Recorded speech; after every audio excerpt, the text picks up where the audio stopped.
Hello again, Stuart Holman with you for Growing Disciples. In our final devotional on the books of Joshua and Judges, we're going to look at the tragic conclusion of this cycle of sin, judgment, rescue, peace. Sin, judgment, rescue. We've observed this pattern already in the accounts of several of the judges. But the book does not finish that way at all. Instead, there's a terrible crash at the end of a downward spiral. The narrative is not actually circular, but a downward spiral ending in a terrible mess. And since the book of Judges is not a chronologically ordered history, but rather a more literary arrangement, we know that the author actually intends us to ponder this catastrophic conclusion very carefully. So the final narrative begins in chapter 19, and it tells the story of an unnamed Levite who lives in the hill country of Ephraim, but who goes to Bethlehem to try to convince his estranged concubine to return home with him. Now, why a Levite, one of the priestly class, has a concubine at all, and what his wife thinks of all of this, it's not mentioned. But instead, chapter 19 begins with an apparently disconnected remark. In those days, Israel had no king. Okay, well, why remind us of this now? Well, let's just say that it's a seed being planted in our minds for later. The narrative follows on directly. Now, a Levite who lived in a remote area in the hill country of Ephraim took a concubine from Bethlehem in Judah.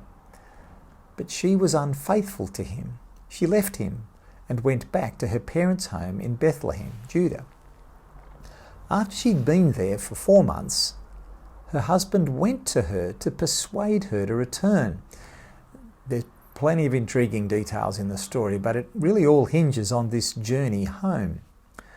The concubine agrees to return home with the Levite and the servant who's travelling with them. And on the long journey home, it's nearly the end of the day when they arrive at the Israelite city of Gibeah. We pick up the story in verse 16. That evening, an old man from the hill country of Ephraim, who was living in Gibeah, the inhabitants of the place were Benjamites. By the way, that's another important detail. The people of Gibeah are from the tribe of Benjamin. So the old man, he's from the same area as the Levite, but he's living now among the Benjamites. And so he came in from his work in the fields. When he looked and saw the traveller in the city square, the old man asked, "Where are you going? Where did you come from?"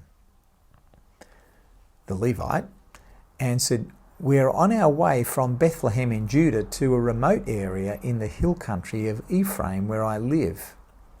I've been to Bethlehem in Judah, and now I'm going to the house of the Lord," where the Levite would be serving. "No one has taken me in for the night. We have both straw and fodder for our donkeys, and bread and wine for ourselves, your servants, me, the woman, and the young man with us. We don't need anything." "You are welcome at my house," the old man said. "Let me supply whatever you need, only don't spend the night in the square." So he took him into his house, fed his donkeys. After they had washed their feet, they had something to eat and drink. This custom of hospitality and the generosity of the man taking the travellers in for the night, that's been emphasised at the very beginning of the story in the section that we've skipped out. But notice this old man's generosity with his hospitality. While they were enjoying themselves, some of the wicked men of the city surrounded the house. Pounding on the door, they shouted to the old man who owned the house, "Bring out the man who came to your house, so we can have sex with him." Now the story gets a whole lot worse, much worse than this, like the account of the visitation of Sodom back in Genesis. The old man tries to protect the Levite, but at a terrible cost. And as the night continues, the Levite's concubine is abused until she dies. And so the Levite actually carries her home again. Verse 29. When he reached home, he took a knife and cut up his concubine limb by limb into 12 parts and sent them into all the areas of Israel. Everyone who saw it was saying to one another, "Such a thing has never been seen or done, not since the day the Israelites came up out of Egypt." Just imagine, we must do something, so speak up. Then all Israel, from Dan to Beersheba, and from the land of Gilead, came together as one and assembled before the Lord at Mizpah. The leaders of all the people of the tribes of Israel took their places in the assembly of God's people, 400,000 men armed with swords. The Benjamites heard that the Israelites had gone up to Mizpah. Then the Israelites said, "Tell us how this awful thing happened." And so then the Levite retells the grisly story to the representatives of all Israel, concluding with him dismembering the concubine's body and sending a piece to each of the tribes of Israel. The tribal elders are outraged and incensed, and they decide to go and attack the tribe of Benjamin living in Gibeah. Verse 12 of chapter 20. The tribes of Israel sent messengers throughout the tribe of Benjamin, saying, "What about this awful crime that was committed among you? Now turn those wicked men of Gibeah over to us, so that we may put them to death and purge the evil from Israel." But the Benjamites would not listen to their fellow Israelites. They closed ranks. They protect the evildoers, and so there's this terrible civil war that follows. There are awful casualties on both sides, 50,000 dead from the tribes of Israel and 25,000 from the tribe of Benjamin, which pretty much completely wipes out the tribe. An interesting thing here is the attitude of the Israelites. They seek God's direction before each of the 3 days of the battle.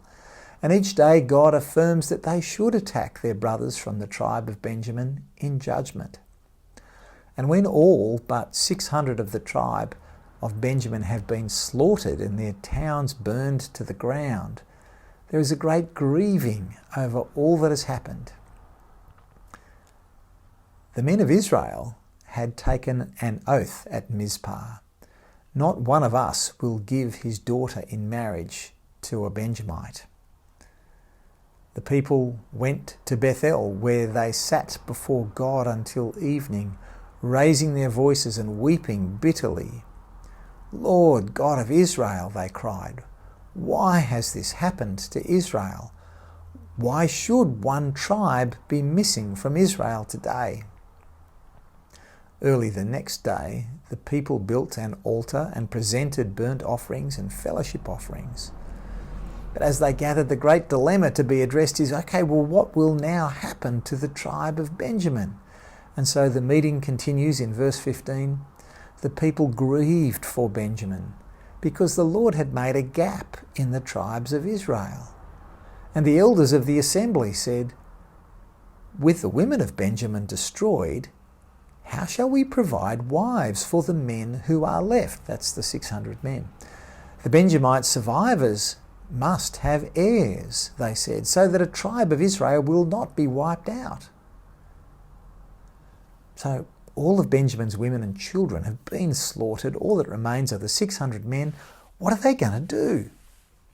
Well, I'll let you read about the creative solution that the men of Israel contrive. It's not pretty, and the abuse of women throughout this entire narrative is shocking to us as readers. God nowhere approves or gives his assent to what's going on. In fact, the whole account leaves us shaking our head. How can the people of God, the people who are supposed to be a holy nation and a royal priesthood, how can they have come to this? Is there no end to their depravity? Now, at the end of this narrative about the tribe of Benjamin, the book of Judges kind of abruptly concludes like this.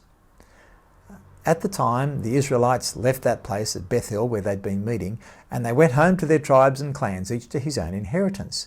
In those days, Israel had no king. Everyone did as they saw fit.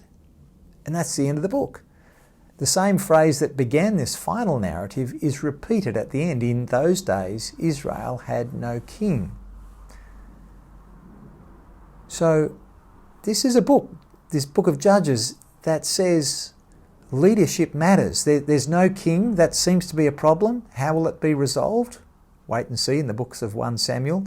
But it says we do need leaders, people who help us stay close to God, not just pastors and priests, but leaders who can organise, initiate, defend, protect. Leaders who will keep us on track, in line, on course, and above all, keep us faithful to God. You know, Jesus Christ is this kind of leader, and in so many ways, somewhat like a judge, he is a leader who at times stands as a representative for all the people. What the judge does very often matters for all the people. They are not just individuals that act on their own. For example, Ehud's, his actions impacted all Israel. Samson's actions, even at the cost of his own life, brought relief for Israel. The judges were figures whose actions had a collective significance. And in that sense, they do provide a window, a preparation for the actions of the ultimate judge and deliverer, Jesus Christ, the one who acted for the many. And so for our reflection today, in what sense is Jesus Christ your leader? And can you think of some positive, concrete examples in your own life of how you respond to his leadership?